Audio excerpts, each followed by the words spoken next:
Helo, bawb a bore da. Yn braf cael bod wrthi bore yma eto ynglyn â'r gwasanaeth yng Nghapel Bethesda ac yn y grŵp arbennig yma. Diolch i'r rhai ohonoch chi sydd wedi bod efo ni ers 10 o gloch ac wedi cael stori i'r plant y tad cariadus a'r hanes rhyfeddol y ddameg yna gan yr arglwydd Iesu Grist. Mae'n braf eich gweld chi'n ymuno hefo ni. Dydwch eich bod chi yma a dydwch helo wrtho ni bore da i chi gyd, bore da i'r lys y bore yma. Rwan te, dyn ni yn cael mynd ar daith y bore yma i le o'r enw ac i Gyffinia, Asialeia ac i Macedonia. Mi ddaru, ac mae yna rai ohonoch chi wedi bod yn trefnu i fod yn mynd ar wyliau, falle yn sgil coeddiadau gan y Llywodraeth, yn dweud bod na bosib trefnu gwyliau i fynd i'r rhai gwledydd yn Ewrop. Ac mae rai o'r gwledydd yna yn daer iawn i gael pobl yno i fynd ar ei gwyliau. Ond pobl ddim mor siŵr falle ynglyn â'r trafeilio a mynd i lefydd dieithr. A dyn ni'n gobeithio, fydd pawb yn ddiogel wrth iddyn nhw fod yn trafeilio ag ati. Gafon ni fod wrth i'n y fan yma yn meddwl beth sy'n ei gynllunio ar ei gyfer yn mis Awst a pa feisydd gwersylla sydd ar agor yr adeg hynny a trio cael bwcio rhai nosweithiau yn y wlad hon beth bynnag. Oedden ni'n mynd i gael hanes fel y mae'r apostol Paul yn llyfr yr Actau yn cael ei arwain gan yr Ysbryd Glân i ddod drosodd i Facedonia trwy weledigaeth rhyfeddol y mae yn ei chael ryw noson tra mae o'n cysgu i ddod drosodd ac i'w cynorthwyo nhw Macedonia ac i ddod a bendith yr Efengil i'r fan honno hefyd. Dwch i ni gael gair bach o weddi cyn i ni ganu emyn, clywed canu emyn, a mae croeso chi ymuno ynglyn ag arweiniad yr arglwydd i ni. Diolch i ti arglwydd am yn harwain i'r fan yma y bore yma, i wasanaeth o fawl ac i oedfa o gyfarfod hefo chdi ac o agosau ata ti. Helpa ni arglwydd i dy geisio di yma efo'n gilydd, neu di agor dair ar yn cyfer ni, neu di ddangos i ni'r arglwydd Iesu, neu di'n bendithio ni gyda dysbryd glân dy hun. A'r cyfan yn ei enw ef. Amen. Rwan te, dwch i ni gael troi y sgrin a bod yn canu yr emyn yma sydd wedi tyfu i fod yn un o'n hoff emynau i gan Thomas Jones o arwain fy enaid i'r dyfroedd, y dyfroedd sy'n afon mor bur. Bod yr arglwydd yn harwain ni, fel mae'r salmydd yn sôn, ger llaw dyfroedd tawel ac at ac i lefydd sydd o les i ni yn ei gwmni ef ei hun. Felly mi glywn ni ganu yr emyn ymunwch hefo ni, rhif 520.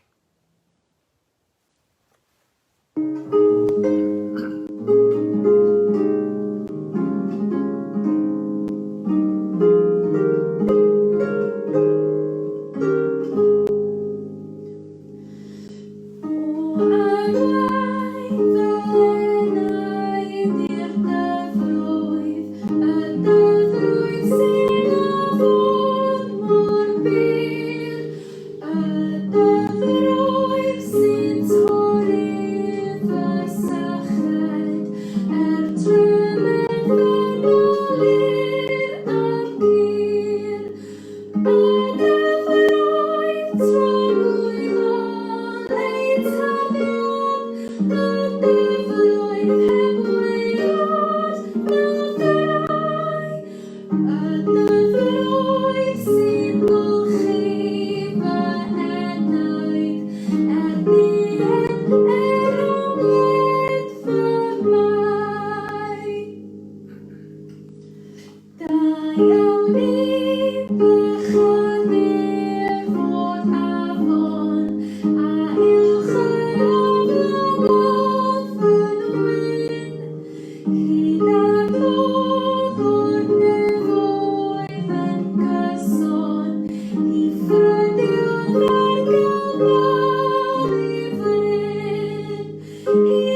Diolch yn fawr iawn.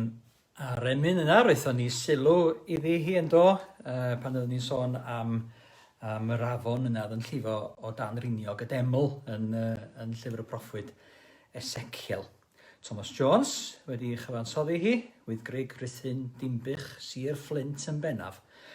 200 mlwyddiant i farw fo eleni. Ac mi fyddwn ni'n cofio am Thomas Jones yn cymanfa ni ymhen yr wythnos.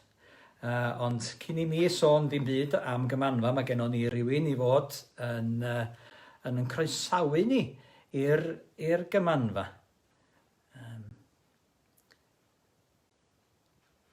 Ac Hugh Allen sydd wedi paratoi, yma ni, wedi paratoi gwahoddiad i ni i'r gymanfa. A'r emyn yna yn un o'r rhai fydd yn cael ei canu yno. Gymanfa, wythnos nesaf fydd dan arweiniad Tristan Lew. Nos yw'r cyntaf yn mis Gorffennaf bob blwyddyn, mi fyddwn ni'n cynnal cymanfa ganu yng Nghapo Bethesda o Wyddgrug. Eleni, wrth gwrs oherwydd yr amgylchiadau, fyddwn ni ddim yn dod at yn gilydd yn y capel i ganu emynau, ond mi fydd y gyfle i ni wneud hynny dros y we, yw gymanfa ganu rhithiol. Ymunwch â ni felly gan ddefnyddio Zoom ac a defnyddio'r e-bost sy'n cael ei arddangos yn y man yma i gysylltu efo fi, a thrwy hynny mi gewch chi'r gwahoddiad i ymuno yn y gymanfa gan ddefnyddio'r rhaglen Zoom. Nos Sul y 5 o'r Pennaf felly am 6 o'r gloch, ac mi gael ni oll fwynhau canu yn stafell fyw ar y soffa a theimlo bod ni'n canu efo'n gilydd. Mi fydd y gasgliad hefyd, ac mae'r wefan Just Giving ar agor yn barod i gyfrannu tuag at gancr y gwaed. Felly byddwch yn hael o ran eich cyfraniadau heini hefyd. Edrych ymlaen yn fawr iawn i'ch gweld chi yn cymryd rhan yn y cymanfa ganu ni ar y 5 o'r Pennaf am 6 o'r gloch. Diolch fawr i Hugh Allen am y gwahoddiad tair yna i ni ddod i'r gymanfa ar Zoom nos Sul nesaf. Diolch i bawb sydd wedi bod yn paratoi yn brysur ar ei chyfer i'n cyfrannu at y cor reithiol ac ati. Bydd yn braf cael gwneud hynny efo'n gilydd nos Sul nesaf. Rwy'n arweiniad Duw. Ac mae Duw am yn harwain ni ac am i ni'n fod yn dilyn yr arweiniad yna ac fod yn ymwybodol o'r arweiniad yna i ni. Ac un o'r salmau mwyaf cyfarwydd i ni sydd yn sôn am arweiniad yr arglwydd i ni ydy Salm 23. Wedyn mi nawn ni gyd darllen yr salm efo'n gilydd yn y fan yma. Dych chi'n gyfarwydd a hi. Nawr, ni'n ddarllen yn y fan yma, darllenwch eitha hefo ni. Yr arglwydd yw fy Migael, ni bydd eisiau arnaf. Gwna'i ni orwedd mewn porfeydd breision, a thywys fi ger llaw dyfroedd tawel, ac y mae ef yn fadfywio. Fe'm harwain ar hyd llwybrau cyfiawnder mwyn ei enw. I ni gerdded trwy ddyffryn tywyll du, nid ofnaf unrhyw niwed, oherwydd rwy ti gyda mi, a thwialen a ffon yn fy nghysuro. Yr wyt yn arlwyo bwrdd blaen yng ngwydd fy ngelynion. Yr wyt yn eneinio fy mhen a golew, y mae fy nghwpan yn llawn. Yn sicr, bydd daioni a thrigaredd yn fy nilyn bob dydd o'n bywyd, a byddaf yn byw yn hir arglwydd weddill fynyddiau. A'r salm yn sôn am arweiniad yr arglwydd i ni. Ac mae Paul mewn gweledigaeth yn cael arweiniad sicr iawn i fynd i'r fan yma Duw am iddo fo fynd, sef Macedonia, drosodd i Ewrop am y tro cyntaf. Yn croesi drosodd o'r ardal yna'n Twrci heddiw, drosodd i wlad Groeg. A'r tro cyntaf i'r Efengil ddod, newyddion da am Iesu Grist, ddod drosodd i Ewrop sydd wedi gwneud cymaint o wahaniaeth ac wedi siapio'r cyfandir yma dros y 2000 flynyddoedd diwethaf a gobeithio'n parhau i ddylanwad yn yn plith ni. Ac mae Huw Alun eto wedi paratoi darlleniad ar yn cyfer ni. Mi glywn ni Actau penod 16 ac adnodau 1 i 12 yn cael ei darllen.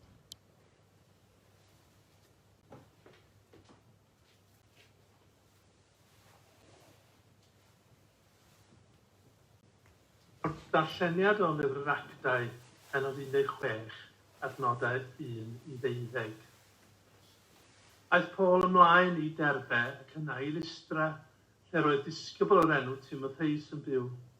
Roedd ei fam yn ei ddewis ac yn credu, ond ei dad yn Roegwr. Dim ond pethau da gan Gristnogion Lystra ac Iconiwm i'w dweud am Timotheus. Felly roedd Paul am iddo fynd gyda nhw ar y daith. Trefnodd i Timotheus gael ei enweidu rhag i'r Iddewon yn yr ardal fod yn ei tramgwyddo. Roedden nhw'n gwybod fod tad Timotheus yn Roegwr. Wrth deithio un dref i'r llall, roedden nhw'n dweud beth oedd yr apostolion a'r arweinwyr eraill yn Jerusalem wedi penderfynu ei ofyn gan gredinwyr o genhedloedd eraill. Felly roedd bydd yr eglwysi'n cryfhau a nifer y bobl ynddyn nhw'n tyfu bob dydd. Teithiodd Paul a'i ffrindiau ymlaen ar hyd cyrion Phrygia a Galatia, gan fod yr ysbryd glân wedi stopio nhw rhag mynd i dalaith Asia i rannu ei neges. Dyma nhw'n cyrraedd ffin Mysia gyda'r bwriad o fynd ymlaen i Bithynia. Ond dyma ysbryd glân Iesu yn ei stopio nhw rhag mynd yno hefyd. Felly dyma nhw'n mynd trwy Mysia i lawr i ddinas Troas. Y noson honno cafodd Paul weledigaeth. Roedd dyn o Macedonia yn sefyll o'i flaen yn crefu arno, tir draw i Macedonia i'n helpu ni. Felly, o ganlyniad i'r weledigaeth yma, dyma ni'n paratoi i fynd i Macedonia ar unwaith. Roedden ni wedi dod i'r casgar, mae yno roedd Duw am i ni fynd i gyhoeddi'r newyddion da. Dyma ni'n hwylio o borthladd Troas, a chroesi'n syth ar draws i Ynys Samothrace, cyn glanio yn Neapolis y diwrnod wedyn. O'r ran honno eithon ni ymlaen i Philippi, sy'n dref Rufeinig, y ddinas fwyaf yn yr rhan honno o Macedonia. Fuon ni yno am rai dyddiau.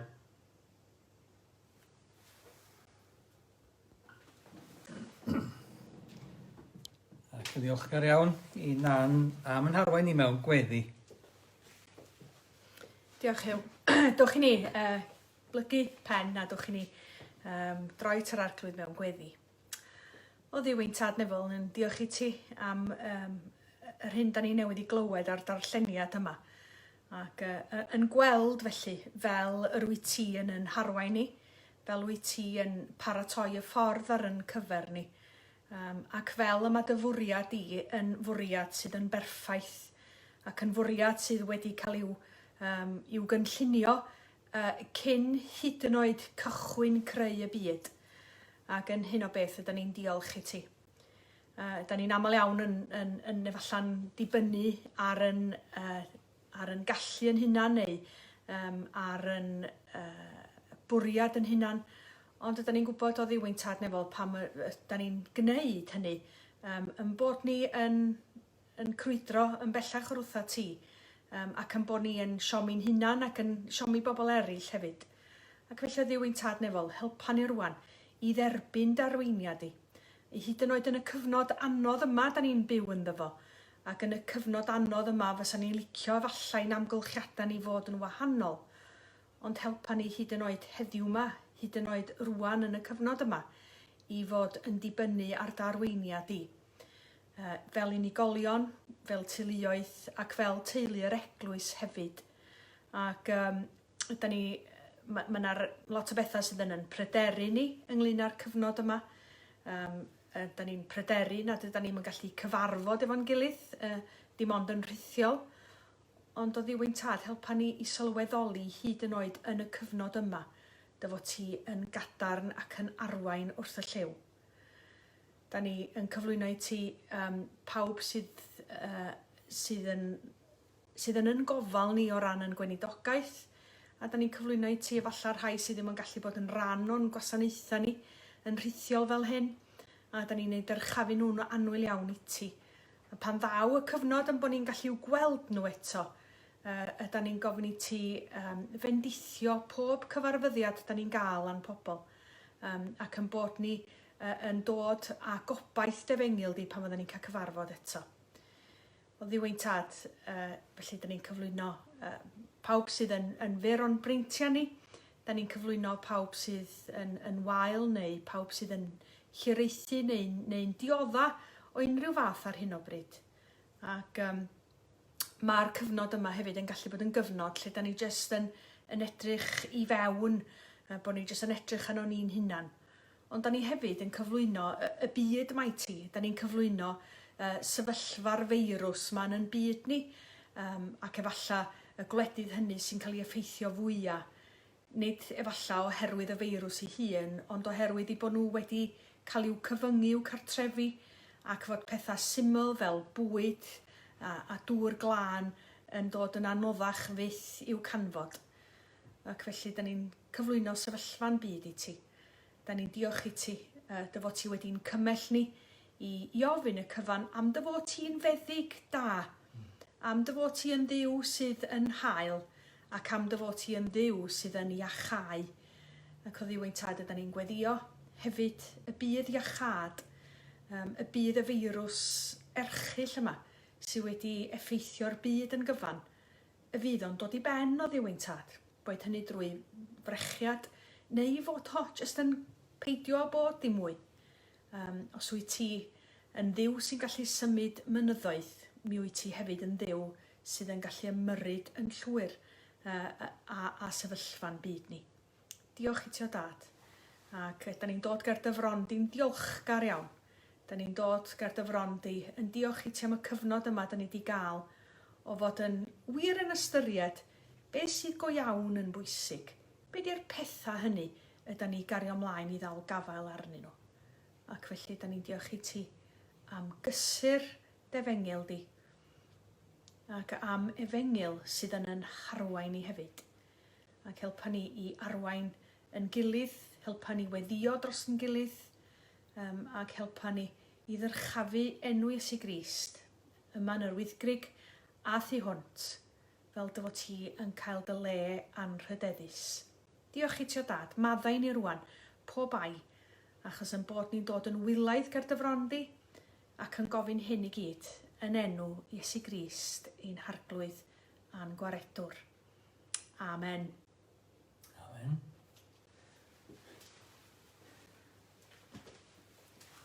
Amen. Diolch yn fawr iawn. Unan.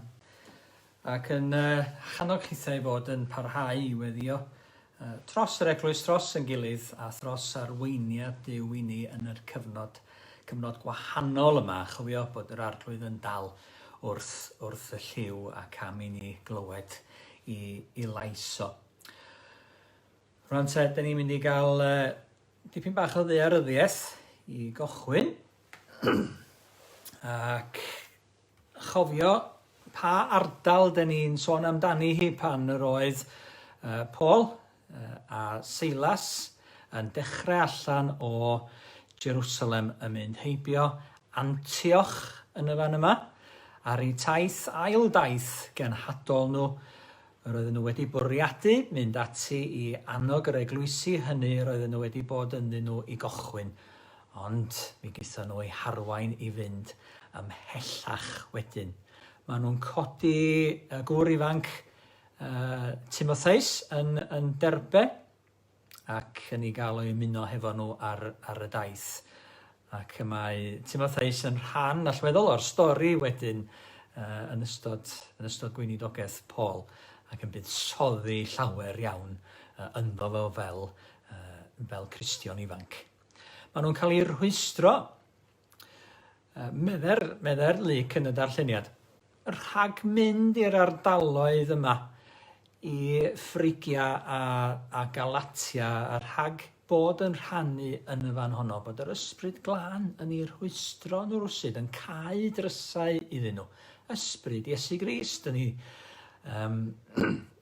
dweud bod yr amser ddim yn gywir i fynd i Bithynia ac ati y llefydd yma yn uwch i fyny. Mi ddeia cyfle eto. Ac maen nhw'n mynd yn syth yn ei blaenau am Troas ar lan y môr yn y fan yma. Dwi'n ddim os ydych chi'n gweld yr cursor ma'n symud ac yn cyfeirio yn i'r fan honno. Ac yna, mae Paul yn cael ei weledigaeth yn y nos, fel y bydd. Rai ohono ni yn rhyw bori dros bethau sydd wedi mynd heibio yn ystod y dydd, yn ystod y nos. Ac mae o'n deall bod y weledigaeth yma o'r gŵr yn sefyll yr ochr draw i'r môr, yn galw arno fo i ddod i'r fan honno, yn weledigaeth oddi wrth Dduw, ac mae o'n mynd ati i ymateb iddi hi wedyn. Ac yn golygu bod nhw'n gallu hwylio, bod nhw'n cael rwydd hynt i hwylio, heibio i Neapolis ac i Philippi, ac yn y blaen wedyn i Thessalonica, dyma'r llefydd lle dyn ni'n clywed bod Paul yn sgwennu llythyrau atyn nhw nes ymlaen. Ac i garcharu yn Philippi hefo Silas. Y mae o yn eto yng nghanol bwriadau Duw hyd yn oed yn y carchar. Ac y mae holl deulu yr carcharwr yn dod yn Gristnogion, ac yma yna eglwys yn cael ei sefydlu yn Philippi, yn Thessalonica, yn nes i lawr, yn Berea, lle dyn ni'n clywed amdanyn nhw yn chwilio'r ysgrythurau yn ddyddiol ac yn ceisio'r arglwydd. Mae o'n mynd yn ei flaen ac yn cael cyfle i bregethu wedyn yn Achaia, 10 roeg yma, yn Athen, i'r torfeydd, yng Nghorinth ac yn aros yn y fan honno am flwyddyn a hanner, cyn mentro yn ôl i Ephesus ac yn ôl i Gesarea a Jerusalem. Felly, mae hi'n daith gwmpasog, a mae hi'n daith anturus, yn antur fawr, ond nid coronavirus sydd yn ei rhwystro nhw rhag teithio, ond ysbryd glân Duw yn rhwystro nhw rhag mynd i'r rai llefydd yn cau y drysau, yn peidio rhoi cyfleon ac yn agor drysau i gyfeiriadau eraill pan maen nhw'n dod i Troas. Ac felly, da ni'n gweld mae'r ysbryd glân sydd yn galw Paul. Ac bod nhw efo'i gilydd yn clywed ac yn ceisio llais yr arglwydd. Paul a Silas, yn y sôn am Silas fel proffwyd i'r arglwydd, bod o'n arbennig o dda am glywed oddi wrth yr ysbryd glân. Ac mae'n debyg, falle na fo, oedd yn ymwybodol o'r cyfeirio yma oedd yn digwydd ar draws y taleithiau yma i gyd. Wrth iddyn nhw fod yn gweld lle'r oedd yr angen fwyaf ac yn dod â newyddion da Iesu Grist i'r fan honno. Felly, da chi'n cofio, oeddwn ni'n treulio oriau ystalwm yn hogyn ifanc yn gweld yr rhaglen yma, Batman a'i ffrind Robin, ac mi fydden nhw'n cael ei galw, yn bydden gan yr Commissioner yn Gotham City i ddod a sortio rhyw sefyllfa allan y reit handi. Ac mi fydden nhw'n mynd ar ôl derbyn yr alwad ar y ffôn coch yna. Mi roedd y ffôn coch yn canu ar y raglen. Ac felly'r apostol Paul yn y fan yma, derbyn yr alwad yn fodlon mynd lle roedd yr angen yn fawr. Mynd lle nad oedd yr efengil yn cael ei ffregethu. Ac mynd lle nad oedd pobl eraill ddim yn barod i fynd. Mynd lle mae'r drws yn agored. A mynd lle roedd modd gwneud gwahaniaeth. Wrth feddwl am yr alwad yma i Macedonia. Den ni'ne, y bore yma yn meddwl hefyd, be di'r alwad arno ni? Lle mae'n Macedonia ni'ne? Lle mae'r arglwydd yn galw ni iddo fo. Lle mae'r angen yn fawr o'n cwmpas ni. Lle mae yna angen gobaith yr Efengil. Lle dydy pobl eraill methu mynd iddo fo neu'n anfodlon mynd iddo fo. Lle gallwn ni wneud fwyaf o wahaniaeth. I lle mae'r arglwydd yn galw ni, ac efallai na chewn ni mor weledigaeth rhyfeddol yna o rywun yn galw ni le penodol ac i waith penodol, ond yn bod ni eto hynny yn gallu teimlo arweiniad ysbryd yr arglwydd Iesu ei hun yn cyfeirio yn ffyrdd ni. Sut felly y mae teimlo, y mae clywed y llais yna sydd yn barod i gyfeirio yn ffyrdd ni. Yng nghanol holl leisiau eraill y byd o'n cwmpas ni. Mae'r cradur bach yma, fel hyn fyddwn ni'n weithiau, un ffôn wrth un glist a ffôn arall wrth y llall, a rhywun yn sgwrsio ar Messenger neu ar y cyfrifiadur neu ar ryw gynhadledd fideo neu gyfarfod fel arall. Lawer o bethau, lawer o leisiau o'n cwmpas ni'n galw ni wahanol lefydd ac i wneud pethau gwahanol hefyd, yn mynd a'n sylw ni. Sut ydyn ni'n mynd ati i glywed llais yr arglwydd a'i alwad o arno ni? Wel, yn gyntaf mae Iesu'n dweud bod ei ddefaid o'n adnabod sŵn i lais o, a'i bod nhw, ydych chi'n cael gweld nodiadau yn y fan yna. I bod nhw, fel mae o'n dweud amdano ei hun, fel y bugail da, a'i bod o yn mynd allan hefo'i ddefaid, bod o'n cerdded ar y blaen, a'r defaid yn ei ganlyn, oherwydd ei bod yn adnabod ei lais ef. Bod yr arglwydd Iesu am i ni adnabod ei lais o, ac gwybod pryn ydy llais i lais ef yng nghanol yr holl leisiau eraill o'n cwmpas ni. Nabod y bugail a dilyn i ôl o. Cymryd yn harwain, fel mae'r salmydd yn sôn ar hyd llwybrau cyfiawnder, i'r lle iawn i fynd, i'r lle mae Duw am i ni fod. Ac os ydyn ni eisiau bod yng nghanol bwriadau Duw yn y lle hynny y mae o am i ni fod, yna mae rhaid i ni geisio yr arglwydd hefyd ac ymddiried ynddo fo. Ac mae'r adnod honno yn llyfr y Diarebion, sydd yn llawn doethineb ar gyfer yn byw bob dydd ni, yn sôn am ymddiried yn llwyr yn yr arglwydd. Paid ydi bynnu ar dy ddeall dy hun. Cydnabydda ef yn dy holl ffyrdd. Bydd ef yn sicr o gadw dy lwybrau yn union. Diarebion 3 adnodau 5 a 6. Cydnabydda ef yn dy holl ffyrdd.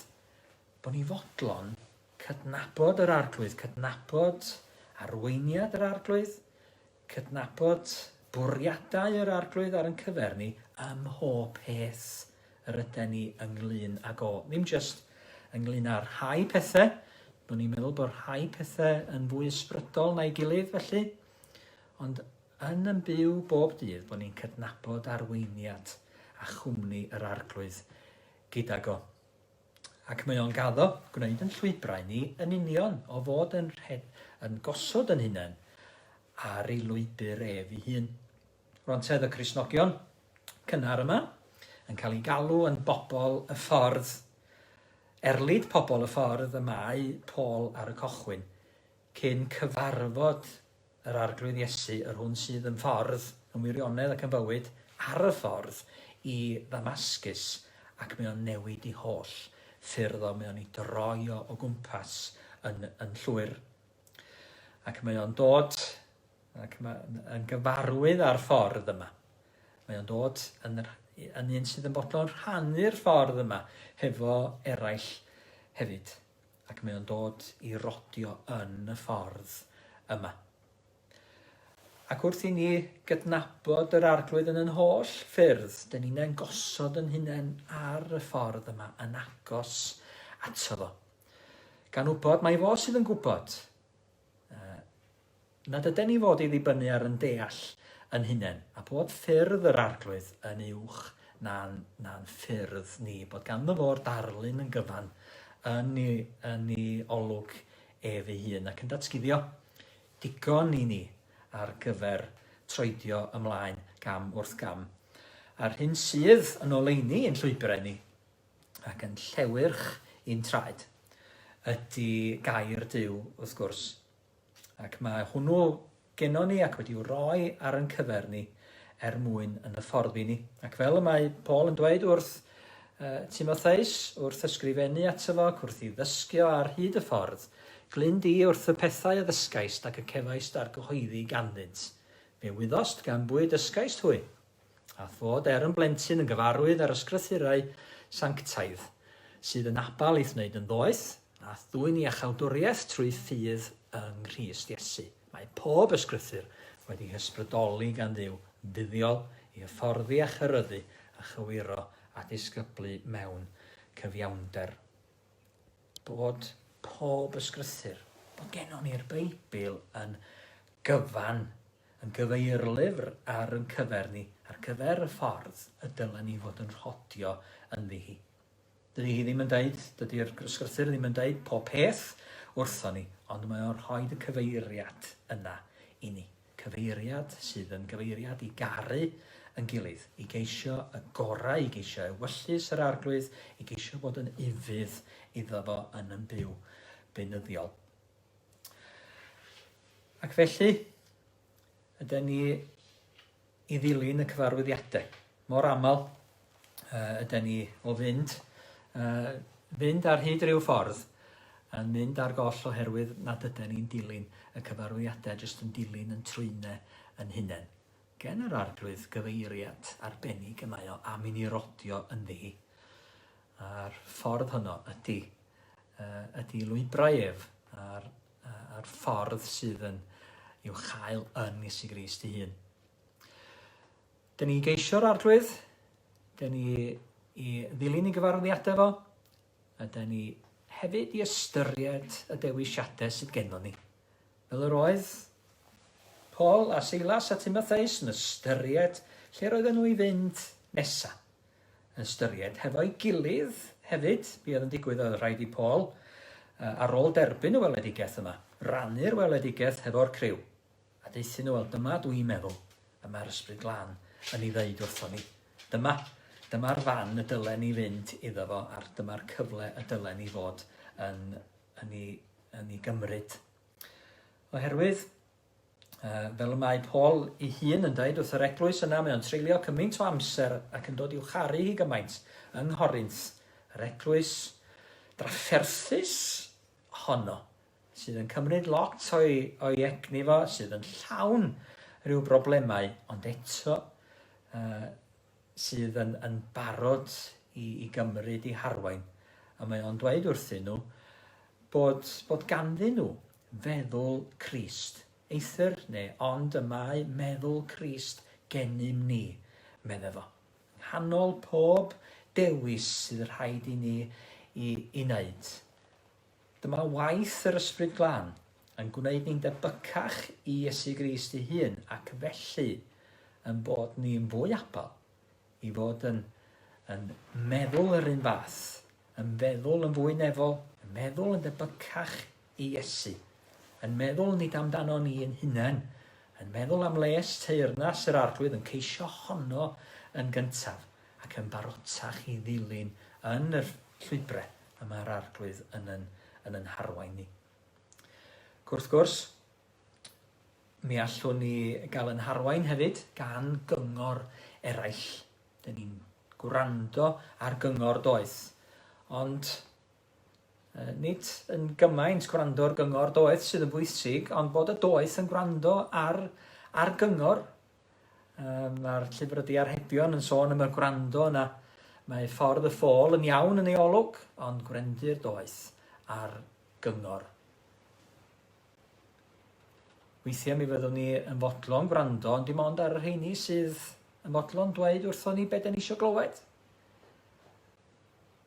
Ond mae dda i ni hefyd glywed oddi wrth bobl eraill, pobl yr arglwydd o'n cwmpas ni, Pobl yma Duw wedi gosod yn yn bywydau ni ac i fod â gofal am yn lles ni ac am yn twf ysbrydol ni ac y gofal cyfan gwbl yna drosto ni hefyd ac sydd yn fodlon gweddio trosto ni a gweddio hefo ni am arweiniad yr arglwydd.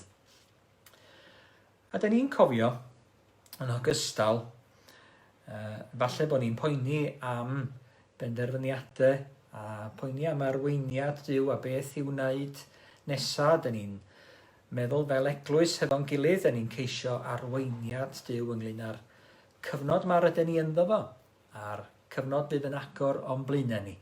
Does gennym ni fawr syniad sut y bydd yr pethau yn edrych. Dim ond y byddwn ni yn ceisio y cyfleon yna i barhau i rannu gair Duw a'r newyddion da hefo cynifer a phosib o bobl o'n cwmpas ni. Da ni'n cofio bod gennym ni ryddid i ddewis hefyd, bod Duw wedi rhoi ryddid i ni. I fod yn dewis y ffordd y dylen ni fod yn ei chymryd. Ond rhyddid ydi o. Rhyddid i fod mewn perthynas hefo fo. Rhyddid i rodio yn ei ffyrdd ef. Mi roth o ryddid i adda ac Efa yn ngardd Eden, i fod yn bita pob ffrwyth, i fod yn rhoi enwau ar anifeiliaid a'r planhigion gwahanol yna yn yr ardd, ond yn unig i beidio bwyta ffrwyth pren y gwybodaeth da a drwg. Mi ddaru nhw gam ddefnyddio yr rhyddid yna, daru nhw ddim gwrando. Mae gennym ni ryddid i fod yn gweithredu oddi fewn i'r terfynau eang yma Duw wedi gosod ar yn cyfer ni. A'r rhyddid i rodio yn ei ffyrdd ef.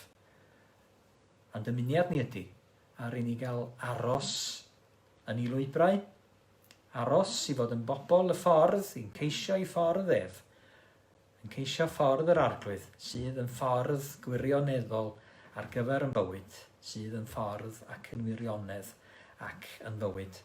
Felly byddai bendith arno ni oll wrth i ni geisio arweiniad yr arglwydd, wrth i ni glywed a cheisio clywed yr ysbryd yn siarad hefo ni trwy i air o, trwy bobl eraill o'n cwmpas ni, trwy y dewis a'r cyfleon y mae o'n i'r rhoi i ni yn ogystal. Mwyn i ni gael yn defnyddio ni law a fod yn offerynnau y mae yr arglwydd yn gallu gwneud defnydd ohonyn nhw yn y byd yma sydd ohoni. Felly, gawn ni air bach o weddi cyn i ni gannu'n hemyn i gloi. Dduw ein tad, da ni'n gofyn i ti y bore yma fod yn arweinydd sicr a chadarn o'n blaenau. Bod yn perin bod ni'n gallu canolbwyntio ar dy lais di, o dy geisio di yn dair, o geisio dy gwmni di ymhlith dy bobl hefyd. Y byddwn ni yn dod i adnabod sŵn dy lais. Y byddwn ni'n dod yn fwy parod arglwydd i ddilyn yn dy lwybrau di bob amser. Helpa ni dy adnabod di yn holl ffyrdd. Nid i ddibynnu ar yn deall yn hunain, ond i ymddiried yn llwyr yn yr arglwydd. A dyn ni'n gofyn hyn yn ei enw ef. Amen. Rwan te, Emyn yn gofyn ar ei ysbryd glân Duw, ddylifo trwom. Yw haid y waith a grym y groes, ysbryd Duw, tyrd gweithia ynom, cymhwysa ni i her yn hoes. Yr ysbryd yna sydd yn gallu yn llenwi ni a'n cyfeirio ni ac sydd yn barod i'n harwain ni yn ogystal. I blew ni gannu'r emyn yma. 597 yn y llyfr, ond ymunwch hefo ni fel hyn.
Felly, dymuno bendith arnoch chi, cadwch yn saff ac yn iach a cod i fewn i ffyrdd yr arglwydd.